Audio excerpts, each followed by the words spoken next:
এইটো ফাগুনৰ আগলি বতৰৰ লগে লগে ৰঙা শিমলুৱে আমাৰ বসন্তৰ আগজাননী দিয়ে।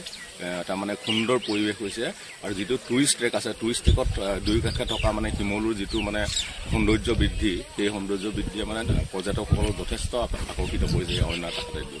এই সমস্যা আচলতে ফ্লাৱাৰ টুৰিজিম বুলিও ক'ব পাৰি নিশ্চয়, কাৰণ ফুল প্ৰকৃতি আৰু এতিয়া আপোনাৰ পখিলাবিলাক লগে লগে পখিলাবিলাকো আহিব, এতিয়া পখিলা আহিবলৈ আৰম্ভ কৰিব আৰু চৰাই চিৰিকটিবিলাক তাতে মানে আপোনাৰ সেই শিমলুত আপোনাৰ হেৰি কৰে, আহি পেলাই শিমলুৰ ফুলৰ ৰস খাবলৈ আহে, বিভিন্ন ধৰণৰ বিভিন্ন প্ৰজাতিৰ চৰাই। ভাল লাগে, এটা মানে মনোমোহা দৃশ্য এটা। আকাশ ৰঙীন, আকাশ ৰঙীন, আপোনাৰ এই আকাশ নীলা, নীলা আকাশ আৰু নীলা আকাশৰ তলত ৰঙা দলিচা শিমলুৰ এটা মানে মনোমোহা দৃশ্য আৰু। টুৰিষ্টসকলে ঘাঁহনি অঞ্চলত চায়, কিন্তু এই সময়ত আচলতে আকাশ বা ঘাঁহনি একাকাৰ হৈ যায়। একাকাৰ হয় মানে কোনফালে চকু দিব, মানে ইফালে ওপৰলৈ চালে আপোনাৰ ফুল চৰাই ৰঙীন আৰু ইফালে তলত আপোনাৰ জীৱ জন্তু আৰু সেউজীয়া আৱৰণ, গতিকে এটা মানে সাংঘাতিক এটা মানে কাজিৰঙাৰ এটা মাদকতা মানে এইটো সময়।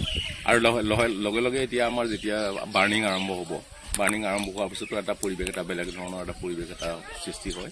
তো ইয়াতে মানে কি হয়, কাজিৰঙাই মানে ৰূপ সলাই থাকে আৰু প্ৰতিটো 3 মাহৰ মূৰে মূৰে কাজিৰঙাৰ ৰূপ আপুনি সলনি হোৱা দেখিছে। ঋতুভেদে ৰং সলায় কাজিৰঙাই, তাৰ ফুলিবলৈ আৰম্ভ কৰিব। সেইবিলাক মানে এটা মানে প্ৰাকৃতিক সৌন্দৰ্য সঁচাকৈ বৰ মনোমোহা দৃশ্য কাজিৰঙাত উপভোগ কৰিবলৈ পায় টুৰিষ্টসকলে, আৰু সেই হেতু টুৰিষ্ট মানে কাজিৰঙাত যথেষ্ট পৰিমাণে বৃদ্ধি হোৱা পৰিলক্ষিত হৈছে।